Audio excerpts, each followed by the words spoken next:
Mukunda jewellery హనుమకొండలోని అతిపెద్ద jewellery mart December 14న గొప్ప ప్రారంభం. నమస్కారం, వెల్కమ్ టు ఐ డ్రీమ్. ధర్మ మార్గం విత్ విజిత కార్యక్రమానికి స్వాగతం.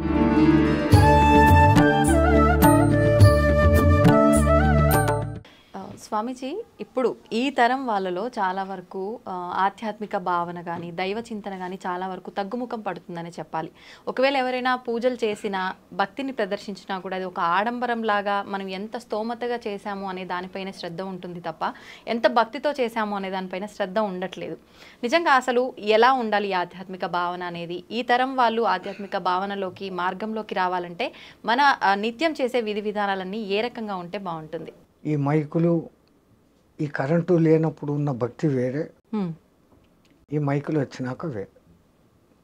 మైకులు వచ్చిన కొత్తలో కూడా గణపతి నవరాత్రులు 9 రోజులు ఆ గణపతి పాటలు తప్ప రెండోది ఉండేది కాదు. అవును. ఇప్పుడు దిక్కుమాల ఇంగ్లీష్ పాటలు, సినిమా పాటలన్నీ పెట్టి పారేస్తాం.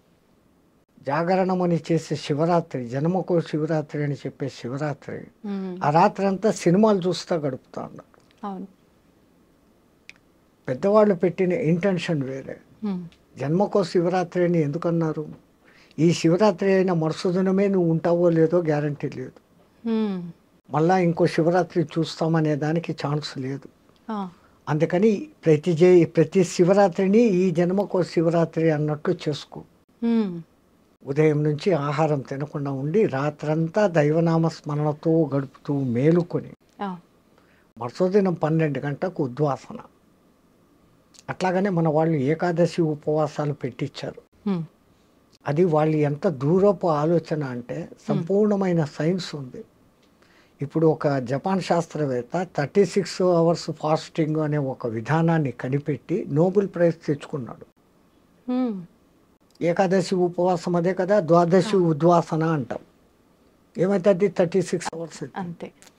36 అవర్స్ మీరు ఎప్పుడైతే ఫాస్టింగ్లో ఉంటారో మీ మెటబాలిజం తనను తాను రెక్టిఫై చేసుకుంటూ మీలో రెసిస్టెన్స్ కెపాసిటీని పెంచే గుణాలు దానికి వచ్చేస్తాయి ఆటోమేటిక్గా.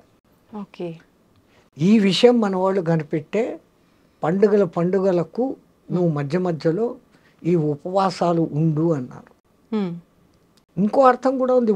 ఆవాసం అంటే వాని పక్కనే కూర్చోవడం అనే అర్థాన్ని తీసుకొని వీళ్ళు టిఫిన్లు, కాఫీలు అన్నీ లాగిచ్చేస్తూ దీనికి ఎప్పటికీ రెస్ట్ ఇవ్వకుండా పోతే వీడి శరీరం తొందరగా శిథిలమవుతుంది. అంత దూరదృష్టితో మన వాళ్ళు అసలు పండుగలు అని పెట్టడంలోనే ఎంత అర్థము. మీ తెలుగు మాటలు మహా గొప్పవి తల్లి. పండుగ చేసుకో, నిన్ను నువ్వు పండుగ చేసుకో. చెట్టులో ముందు మొగ్గ తొడుగుతుంది. మొగ్గ ఉండొచ్చు, రాలిపోవచ్చు. మొగ్గ పువ్వు కాదు, పువ్వులోనే రాలిపోవచ్చు. పువ్వు పిందెగా మారుతుంది, పిందెగా రాలిపోవచ్చు. కరెక్ట్. కాయ అవుతుంది, కాయ రాలిపోవచ్చు. పండుగ అయ్యేదానికి ఎంత శ్రమ ఉందో నీ జీవితాన్ని నువ్వు పండుగ మార్చుకో. ఆ అర్థంతో పెద్దవాళ్ళు పండుగ అని పెట్టారు. మనం పండుగ చేసుకుంటే ఇంకా పొద్దు హాలిడే, లేని పిండి వంటలంతా పొద్దు నుంచి సాయంత్రం దాకా తినడమే, సినిమాలకు పోవడమే. ఇది ఎట్లయిపోయింది? ఎక్కడ జరుగుతుంది పొరపాటు అంటే పెద్దవాళ్ళు మన సాంప్రదాయం ఇది, ఇలాగే ఉండాలా అని వాళ్ళు కూడా చెప్పక ఏందో ఆ పాతకాలు చింతాడు మేము అనుభవించాము, మా వాళ్ళు జాలిగా అన్నా ఉండని, అరే పండగకు నీ ఇష్టం వచ్చినట్లు ఉండరా అనేసి పెద్దవాళ్లే ఫ్రీనెస్ ఇస్తాడు. తప్పు ఎక్కడ జరుగుతుందంటే ముందు తల్లి తండ్రి వీళ్ళు మామూలు విద్యావంతులే కాకుండా ఆధ్యాత్మిక పరంగా ఒక తల్లి ఉన్నప్పుడు ఒక జిజియాబాయి శివాజీని తయారు చేసింది. ఒక యశోద కానీ ఇంకోళ్ళు కానీ కృష్ణుని తయారు చేసింది. తల్లి ఇంట్లో మొదట, అందుకే హోమ్ డిపార్ట్మెంట్ అంటాం. ప్రధానికన్నా హోమ్ డిపార్ట్మెంటే పవర్ఫుల్. హోమ్ డిపార్ట్మెంట్ బాగుంటే అన్నీ బాగుంటాయి. అట్లాంటిది ఈ కాలపు తల్లుల బాధ్యత. పిల్లవాళ్ళలో భక్తి బీజాలు కూడా నాటాలి. ఇప్పటి నుంచే భక్తి ఎందుకు, రిటైర్డ్ అయినాక చూసుకుంటాం. రిటైర్డ్ అయ్యేంత వరకు నువ్వు ఉంటావా? సరే ఉన్నా అప్పుడు ఆ మంత్రాలు, స్తోత్రాలు, ఉపవాసాలు శక్తి నీ మెటబాలిజంలో ఉంటుందా? ఇప్పటి నుంచి అలవాటు చేసుకుంటే నీ బాడీ ఆ రోజుకు కూడా అక్కడే సహకరిస్తుంది. అందుకే విద్యాభ్యాసం చేసేవాడికి మన వాళ్ళు 4 వ్యవస్థలు పెట్టారు. బ్రహ్మచర్యం, విద్యాభ్యాస కాలం అంతా కూడా మంచి విద్య నేర్చుకో, ఆ తర్వాత గృహస్థాశ్రమంలోకి ప్రవేశించు, ఆ తర్వాత కొడుకులో పెండిళ్ళు అయిపోయినాక భార్యను అనుమతి తీసుకొని నువ్వు వస్తావా ఉంటావా, అక్కడ మన ఇద్దరం స్నేహితులు అన్నట్లు వానప్రస్థం, ఆ చిట్ట చివరిది సన్యాసం, సర్వసంగ పరిత్యాగం. అంత 4 వ్యవస్థలు మనోళ్ళు పెట్టారు. ఈ భక్తి తగ్గిపోవడానికి కారణము మనమే. చెప్పిన శాస్త్రం ప్రకారం చేసి తీరాలా అని ఒక గట్టిగా చెప్పేవాడు లేకపోయి do as you like, do as you like అనే వ్యవహారానికి దిగబడి కాంప్రమైజేషన్లోకి రాబట్టి ఇట్లా జరుగుతుంది. గణపతిని మట్టి గణపతినే తయారు చేయాలి. అది మళ్ళీ నిమజ్జనం చేస్తే నీలో నుంచి వచ్చింది తేరా తుచుకో అర్పణ అన్న భావన. అట్లానే శివార్చనలు చేస్తే బంకమన్నుతో నది పక్కనే శివార్చన లింగం చేసి నీళ్లు పోస్తూ ఉంటే అది మళ్ళీ కరిగిపోయి మళ్ళీ నదిలో కలిసిపోతుంది. నీది నీకే అర్పణం అన్న భావన. ఇంతింత అర్థాలతో మన వాళ్ళు పెట్టినారు. ఇప్పుడు యాక్రిలిక్ లింగాలన్నీ సెటప్ చేసి దానికి లింగాభిషేకాలు, పూజలు, దీపారాధన. ఆ బర్త్డే పొద్దు 50 బర్త్డే అంటే 50 దీపాలు వెలిగించి 50ని ఊది పారేసి కేక్ కట్ చేసుకొని తింటాడు. మనది దీపాలు ఆర్పే సంస్కృతి కాదు, దీపాలు ముట్టించే సంస్కృతి. పూర్వీకులు ఏం చేసేవాళ్ళు, ఒకవేళ రాజవంశాల్లో వాళ్ళు వీళ్ళు బర్త్డేలు చేసుకోవాలంటే వాడు ఎన్నో బర్త్డే అయితే అన్ని గుళ్ళల్లో అన్ని దీపాలు వెలిగించి రావాలి.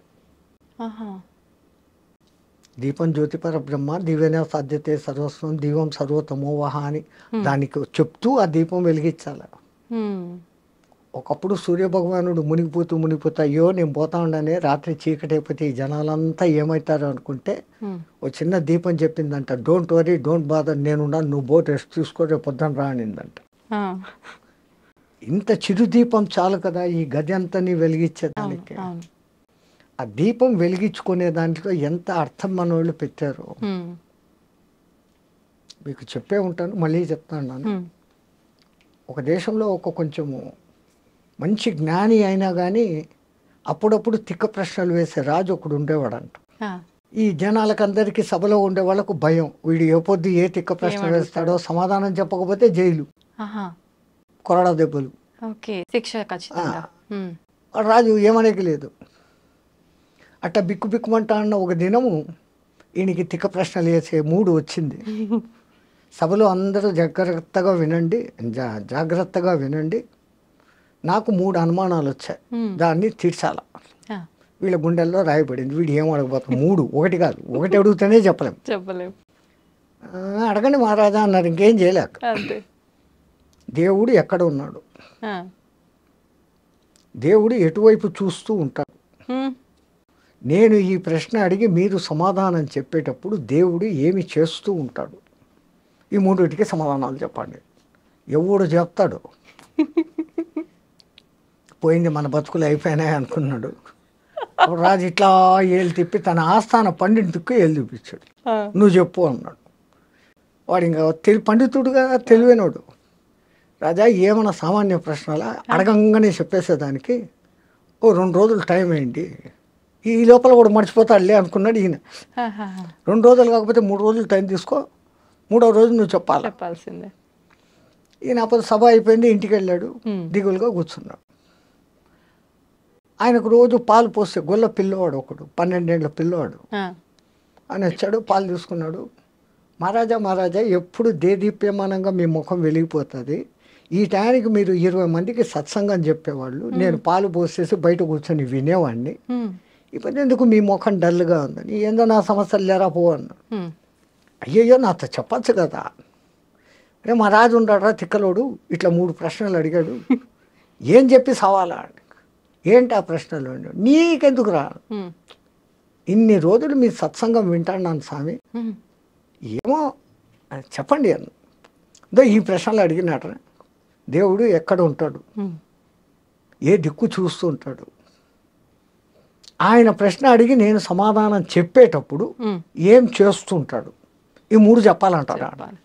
ఆ పిల్లోడు వండుకొని ఓ ఇంతేనా ఆ, దీనికి మీ వరక ఆ, రేపు పొద్దున్నే సభకు నన్ను తీసుకెళ్ళండి నేను చెప్తాను అన్నాడు. ఉమ్, ఒరే నాకైతే జైల్లో వేస్తాడరా, నీకైతే కొరడా దెబ్బలు కొడతాడు లేకుంటే తలకాయ తీసేస్తాడు, ఉమ్, అది ఏం చెప్తారో నువ్వు అన్నాడు. ఈడ చెప్పను ఆనే చెప్తా, వానికే చెప్తా, బుద్ధి చెప్తాను. నేను మీ శిష్యుణ్ణి, ఉమ్, మీ సత్సంగాలు విని విని ఇంత బలం వచ్చింది నాకు, ఉమ్, నేను చెప్తాను. నీ కర్మ ఏం చేస్తావు చేసుకొని మడసదన్ను సభకు తీసుకుని పోయినాడు. ఉమ్, ఏమయ్యా 3 రోజుల టైం అడిగి ఇప్పుడే వచ్చినావు, ఈడేవుడు గోలపిల్లోడు, ఓ చిన్న గొచ్చి పంచ ఒక తుండుగుడ్డ ఉమ్, వచ్చి ఎట్లా కర్ర, ఈడేవుడు రాజా ఉమ్, అంత మాత్రం చిన్న ప్రశ్నలు మా అంతటి గురువుని అడుగుతావా, ఉమ్, నేను చెప్తా దానికి సమాధానాలు అంట పిల్లోడు. ఆ, రే చెప్పకపోతే ఏందో తెలుసాను, ఈ తర్వాత సంగతి ఉమ్, అడుగు అన్నాడు. ఆ, ఈయన 3 ప్రశ్నలు అదంతా దేవుడి వ్యవహారం ప్రశ్నలు.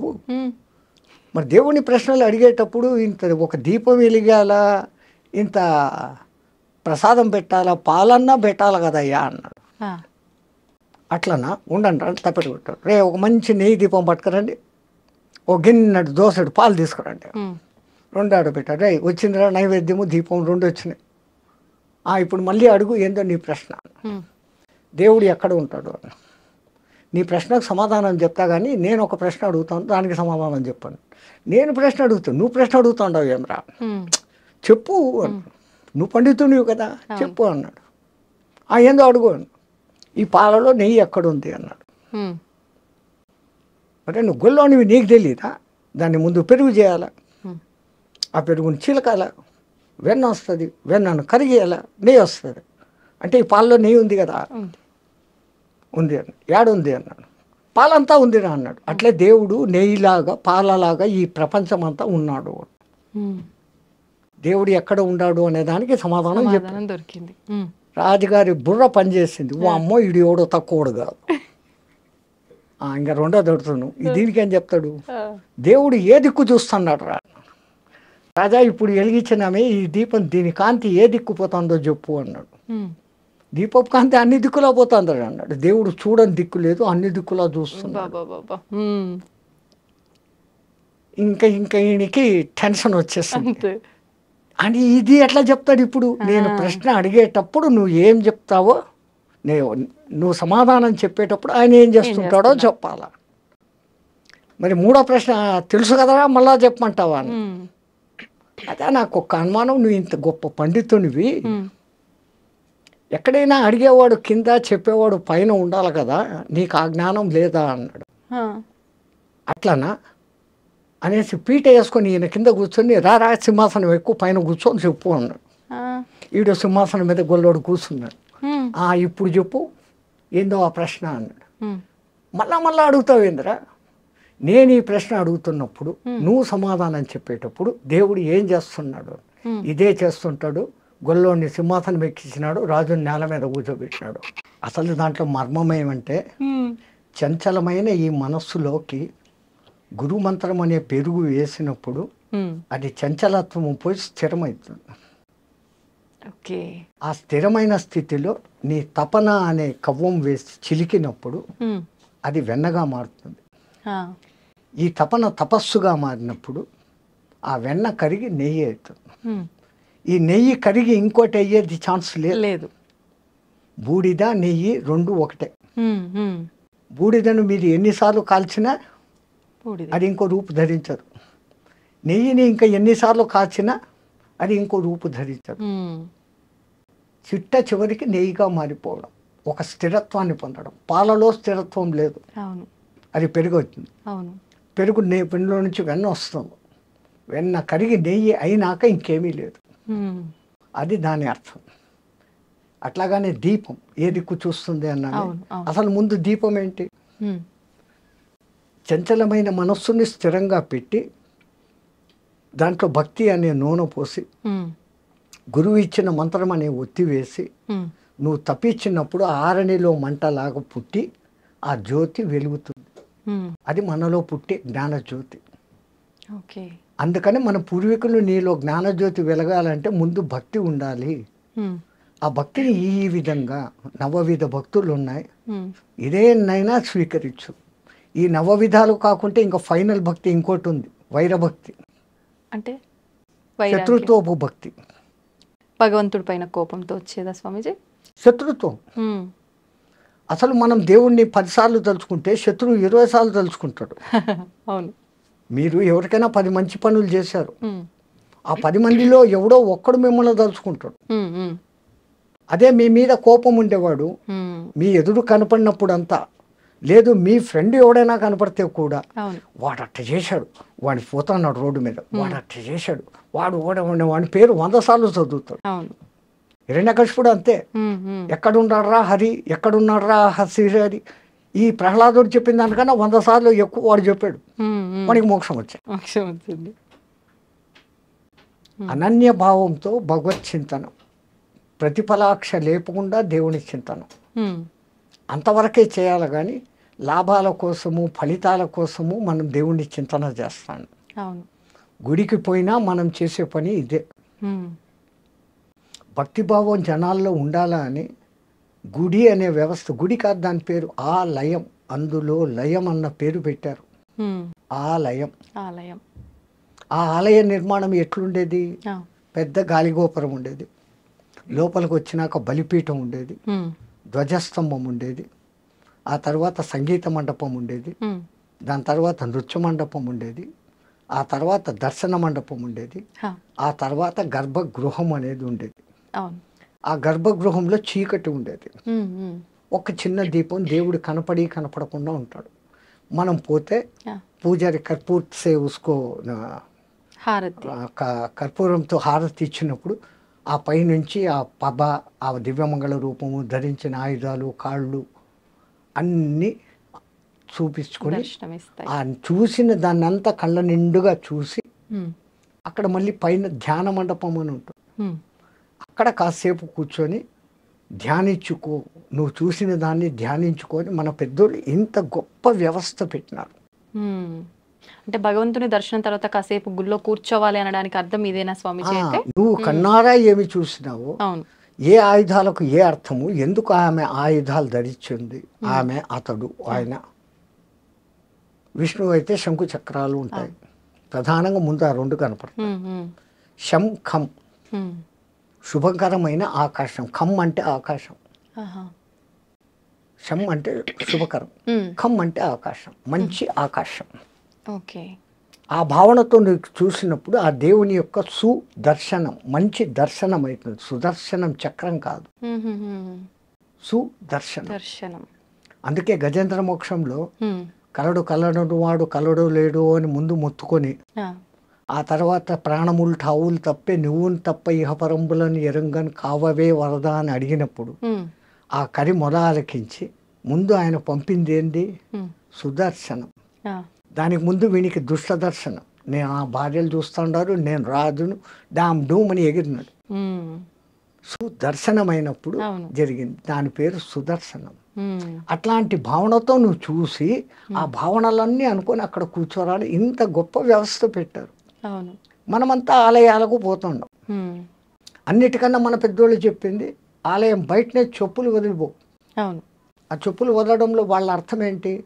ఆ చెప్పులను వదిలేసినట్లు నేను కలెక్టరు, నేను ఆడ, నేను మగ, నేను బ్రాహ్మణ్, నేను క్షత్రియ, నేను వైశ్య, ఇవన్నీ ఏది కాదురా, నేను జీవాత్మ, నువ్వు పరమాత్మ, నీలో లయం అయ్యేదానికి, నాలో ఉన్న దుర్గుణాలను బలి ఇచ్చేదానికి, నాలో ఉన్న సద్గుణాలను ధ్వజస్తంభంలాగా నిలిపేదానికి ఇక్కడికి వచ్చాను అన్న భావనతో నువ్వు పోవాలా అని మన పెద్దోళ్ళు చెప్పులు బయట వదలమన్నా.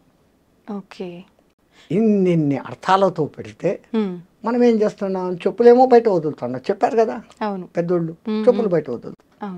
చెప్పులు వదిలిపెట్టి గర్భగుడిలో పోయి దర్శనం చేసుకొని ధ్యానం చేసేదానికి 1 నిమిషం అటు కూర్చొని లేచి మళ్ళీ బయటకు వస్తాం.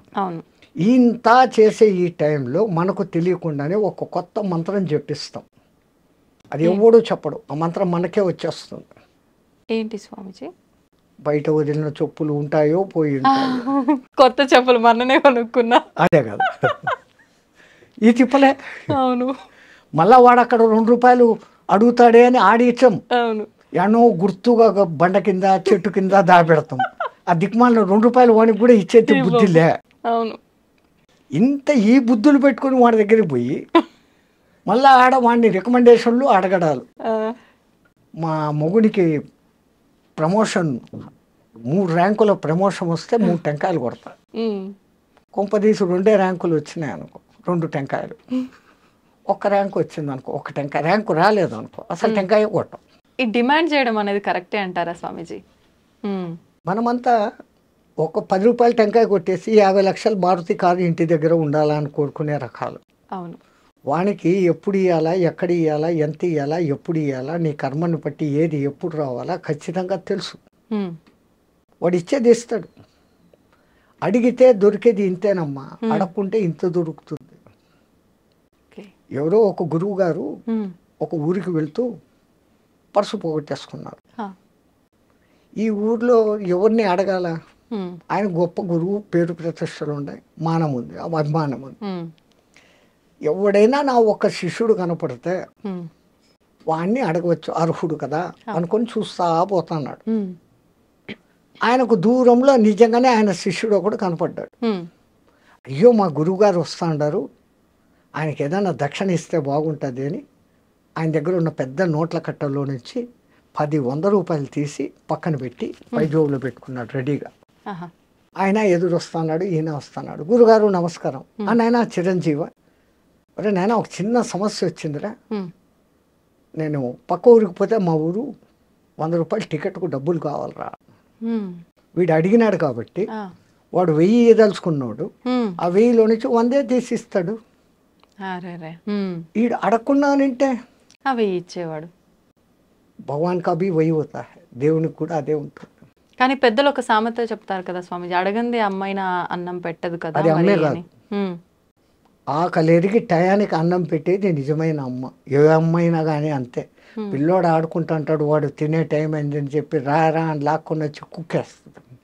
అది తల్లి ప్రేమ, అన్కండిషనల్ లవ్. ప్రపంచంలో అన్ని లవ్లు బుటకం, అన్నిటి వెనకలా స్వార్థం ఉంది. తల్లి ప్రేమ ఒక్క దాంట్లోనే నిస్వార్థత ఉంది. పెంపుడు జంతువుల ప్రేమలో కూడా నిస్వార్థత ఉంది. అవి చూపించేంత అఫెక్షన్ మన సొంత బిడ్డలు చూపరు. ఒక కుక్కను మీరు పెంచుతారు, 4 రోజులు ఊరు వదిలిపెట్టిపోయి రండి, ఎట్లా మిందపడి చుట్టూ తిరిగి ఎంత దాది ప్రేమ చూపిస్తుందో. మన పిల్లలు ఏం చేస్తారు? ఏం తెచ్చినావు నాన్న? బొమ్మలు తెచ్చినావా, చాక్లెట్లు తెచ్చినావా, బిస్కెట్లు తెచ్చినావు, బట్టలు తెచ్చినావా? Exchange, love exchange, money. But unconditional. వాడు కొడుకు మంచోడా చెడ్డోడా, డబ్బులు ఇచ్చాడా ఇయ్యలేదా, తల్లి ఆకలి చూస్తుంది. వాడు ఏ సమయంలో ఎవడు 10 మంది కొడుకులు ఎవడు ఏ కూర రుచిగా తింటాడు, ఏది ఎక్కువ తింటాడు, ఏ తక్కువ తింటాడు, ఎవడికి ఏ టైంలో పెట్టాలా, అన్నీ ఆ మహాతల్లి భరించి చూసుకొని చేస్తాను. ఈ ప్రపంచంలో ఇంకా ఉంది అంటే ఒక్కటి తల్లి ప్రేమ, అన్కండిషనల్ లవ్. అందుకే మన పూర్వీకులు మాతృదేవో భవ అని మొదలుపెట్టినారు. ఆ తల్లి 9 మాసాలు మూసి కంటది. ఆ తర్వాత తన రక్తాన్ని పాలుగా పాసి వానికి వేస్తుంది. వాని మలమూత్రాలు అసహించుకోకుండా ఎత్తుతుంది. వాడిని బాగా జోలలో వేసి నిద్ర పుచ్చి అప్పుడే తింటామని కూర్చొని మొదటి ముద్ద నోట్లో పెట్టుకోగానే ఈ పులియారుగాడు అమ్మ ప్రేమ అన్నం చూస్తుందా బిడ్డను చూస్తుందా అని వాడిని గిచ్చుతాడంట భగవంతుడు. పులియారు మా అంటే గణపతి. వాడు కొయ్య అనగానే ఈమె చేయి వదిలేసి కడుక్కొని లేసిపోతుంది పరిగెత్తే. వాడు అప్పుడే గలీజ్ చేసి ఉంటాడు, తీసి కడిగి శుద్ధం చేసి మళ్ళీ వచ్చి కూర్చొని అప్పుడు తింటుంది. వాడు అనను మొదలు పెట్టంగానే అమ్మ అను, మా అమ్మ అను మొదట అక్షరాలు నేర్పే మొదటి గురువు తల్లి. వానికి అన్నీ కొంచెం తెలిసి వచ్చినాకదో ఈడు మీ నాయన అని చూపిస్తే వాడు నాయన. తల్లి ఎవరిని చూపిస్తే వాడు నాయన, ఇంకోటి కాదు. అట్లాగని వీడి మేమామ లోకంలో బంధుత్వాలు పరిచయం చేసి ఆ లౌకిక విద్య గురువు దగ్గరికి అప్పగిస్తుంది. వాడి అదృష్టం బాగుంటే ఆధ్యాత్మ గురువు తగులితే వాడు పైకి వస్తాడు. మళ్ళీ ఈ తల్లి పెంపకంలో ఎక్కడ లోపం జరిగినా వాడు ఆధ్యాత్మికంలోకి పోలేడు. వాడిని ఆ వయసులో నుంచే ఆధ్యాత్మికం బోధించేది తల్లి. వానికి ఆ టైంలో నుంచే భక్తి బోధించేది తల్లి. లీలావతి కడుపులో ప్రహ్లాదుడు ఉన్నప్పుడు నారదుడు పక్కకు తీసుకెళ్ళి ఆ భక్తి కథలన్నీ వినిపిస్తే ఆడు విన్నాడు, అంత భక్తుడైనాడు. కడుపులో ఉండడానికి వినిపిస్తే వస్తుందా అని ఎగతాళి చేసిన వాళ్ళు ఇప్పుడు బిడ్డలు మ్యూజిక్ వింటున్నారు, దానికి ఆనందిస్తున్నారా అని ఎక్స్పెరిమెంట్లు చేసి కనిపెట్టినారు. వేద పఠనం వినిపించి తెరత పుట్టిన బిడ్డకు, నానాకు ఇంగ్లీష్ రికార్డులు పెట్టి డ్యాన్సులు పెట్టిన బిడ్డకు, ఆ తర్వాత ఎదుగుదలలో వచ్చిన మార్పులు 18-20 ఏండ్ల శోధన, 70 మందిని ఈ బ్యాచ్ 70 మందిని ఆ బ్యాచ్ను పెట్టి వాళ్ళ ప్రవర్తన వీళ్ళ ప్రవర్తన, అందరికీ ఒకే రకమైన ఆహారం ఒకే రకమైన బెడ్డు ఇచ్చినప్పటికీ ఈ సుమధుర సంగీతాలు వేద పఠనాలు శబ్దాలు విన్న వాళ్ళ ప్రవర్తనల్లో మార్పు, సాత్వికత, వాళ్ళలో ఉన్న క్రూయాలిటీ లెక్క తేలింది. ఓకే. సో మొట్టమొదట మన తల్లులు మారాలి. మై సన్ ఈ studying in English medium, he doesn't know Telugu అనే దిక్కుమాలిన లోకానికి వచ్చాం. ఆ ఇంగ్లీష్ ఏం చెప్తుంది? ఏ ఫార్ యాపిల్, తిండి తిను, బి ఫార్ బ్యాటు, కొట్టుకో, తలకాయ బోలు కొట్టుకో, ఆడుకో, తర్వాత పిల్లులు కుక్కలు, C for cat, D for dog, E for elephant మదము, ఎఫ్ ఫార్ ఫాక్స్ చెడ్డబుద్ధుడు. ఇయా మరి మీ తెలుగు భాషలో ఏం నేర్పిస్తారు? అమ్మ. వాడు అప్పుడప్పుడే స్కూల్కి పోయేవాడు, అమ్మ నుంచి దూరంగా. అమ్మ పేరు వినగానే వాడి మనసు ఎంత ఆనందిస్తుంది. ఆ తర్వాత ఆవు, ఈ ఇల్లు, ఈశ్వరుడు. అదే వచ్చింది పుస్తకాల్లో మార్పు. అంటే విద్యా వ్యవస్థ ఈశ్వరుడు లేదు, విద్యా వ్యవస్థ ధ్వంసం. వాళ్ళకు నేర్పించాల్సింది గణపతి మంత్రము ఇట్లాంటివి. కాకపోతే ఇది లౌకికము అనే దిక్కుమాల ప్రజాప్రభుత్వం ఏర్పడి ఆ ఇతర మతాలు వాళ్ళ భాషల్లో పడి మేము అది చదవం, మేము ఇది చేయం.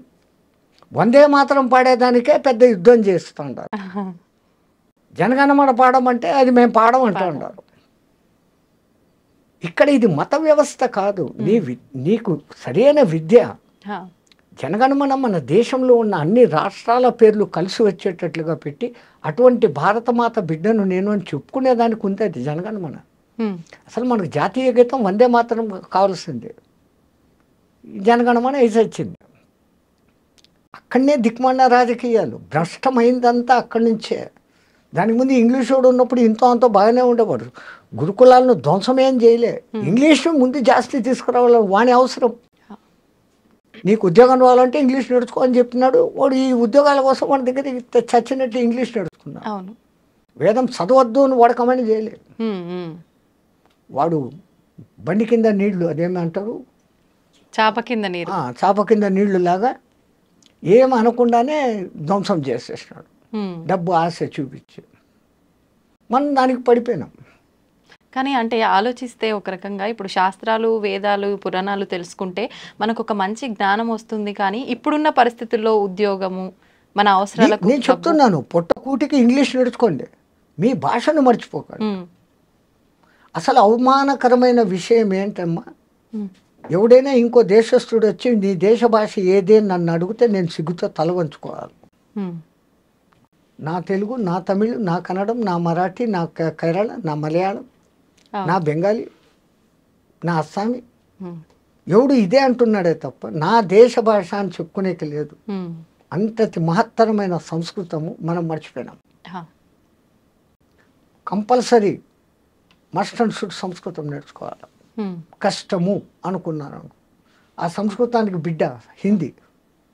దేశాన్ని ఒక్క బంధంలో నిలబెట్టగలిగింది అదొక్కటే. దేశ భాష లేదు మనకు, పేరుకుంది హిందీ అని. కానీ ముందు ఇంగ్లీష్లో రాస్తాడు, మళ్ళీ వాడిని లోకల్ భాషలో రాస్తాడు. ఆ హిందీని ఎన్నో మూల ఇంత సన్న అక్షరాలతో రాస్తాడు, చీమల్లా కనపడకుండా. వ్యవస్థ